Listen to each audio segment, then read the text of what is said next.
hawana mpango, hawana sera, hawana taratibu, hawana agenda, hata akili hawana. Sasa niwaulize, mtu hana akili anaweza kupanga mambo ya barabara? President William Samoei Ruto now says the only person who will have given him a run for his money, the person who was causing him a headache in terms of running for the presidential race, is none other than Raila Amolo Odinga, who is now laid to rest. May his soul rest in eternal peace.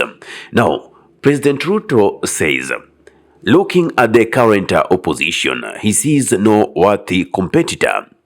Now, if you know William Samoei Ruto, this should not be new to you. These are the kind of politics that he plays, politics of chest thumping. I am the best.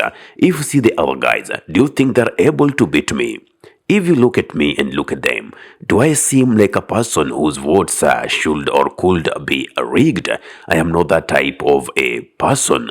So, look at the opposition. What agenda do they have? Wale majamaa wengine. And by the way, here is a clip of how he was trying to blemish the opposition, saying that they don't have an agenda set for one term, Ruto must go, and so like slogans. Yani mkiniona mimi hivi, ati wale watu tunashindana na watu ni wale? Yani mtu ningeshingana na yeye ni Raila Odinga. Lakini sasa hawa nitawamalizia asubuhi na mapema. Very early in the morning. Wamepotea. Ama namna gani my friends? Ni kweli ama si kweli? Na sio kwa sababu ya bure, because they have no plan. They have no agenda. They have no program. They have nothing. Ni watu tu ya kuendesha ukabila, kupiganisha watu, kulete chuki, kulete hasara, kulete hasira. Na mimi nataka niwaulize ndugu zangu watu wa Malava, tushirikiane tufanye kazi pamoja. Barabara ndio hii tunajenga. Stima tuko na mpango. Masomo tuko na mpango. Matibabu tuko na mpango. Yao ni mpango ni gani? One term, kasongo, nini? Hiyo itabadilisha dunia hii kweli? Sio, ni ujinga. Sasa hawa jamaa mimi nataka niwaambie. Hawa jamaa wa ukabila na kisirani na hasira ati hawana mpango, hawana sera, hawana taratibu, hawana agenda, hata akili hawana. Sasa niwaulize, mtu hana akili anaweza kupanga mambo ya barabara? Mtu hana agenda anaweza kupanga matibabu? Sijui kama tunaelewana bwana. Now, if you have a leader whose communication is just like Ruto is doing, pathological lying, false promises, do you think we have a leader in this particular space? Now, he didn't leave it at that. He kept on promising that, I have set aside these billions to come and do this project. Now, there's a study here in Kakamega County that was being done, and according to him, it was Baraza who was doing it, and he felt it was becoming so big, and now he took it upon himself as a president and has already put aside some money to complete that study. And as we know, there are so many promises that William Samoei Ruto has put aside that hasn't made the light of the day. The question is, will these see or meet the light of the day? Na kuna pale stadium ilianzishwa na Mheshimiwa Oparanya, ikakuja hapo katikati, Baraza akasukuma, alafu tena ikakwama.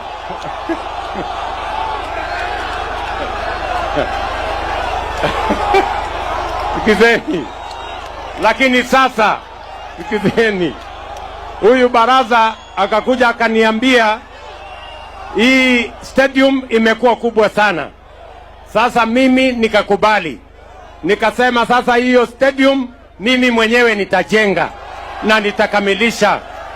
Sasa nimepanga pale shilingi bilioni 1 karibu na laki 4, 1.4 billion ya Kakamega hiyo stadium. Mimi nitamaliza hiyo stadium iwe ni standard ya kimataifa. If we go by facts and we start one by one checking upon the promises that William Samoei Ruto has made since his coronation as the president, Like, I have set aside this amount of money to do this. I've set this amount of money to do this until date. How many of those projects have you seen meeting the light of the day? How many? So, will we be wrong when we say we have a pathological liar as a president? We have a president who is thriving on false promises. That will not be a lie. Because at the end of the day, we shall have to blame him as the president because he's the one steering this regime.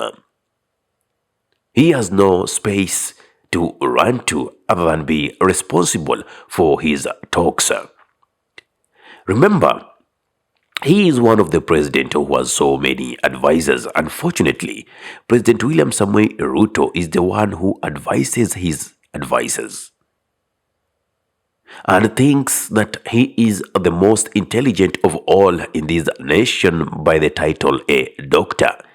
Even he goes further and compares himself to his predecessors, saying none of them had ever achieved that level of education.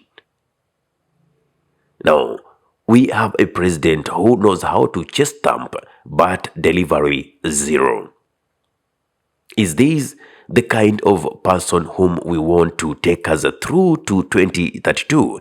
If up to 2027, William Samoei Ruto has shown us tough times, he's given us the middle finger, by the way.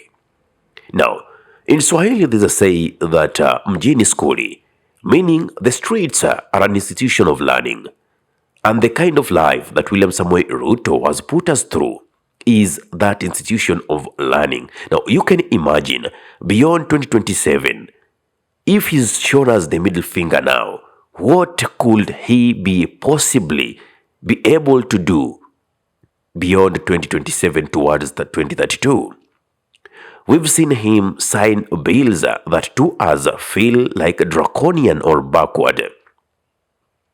And this is my clarion call now to the Gen Zs.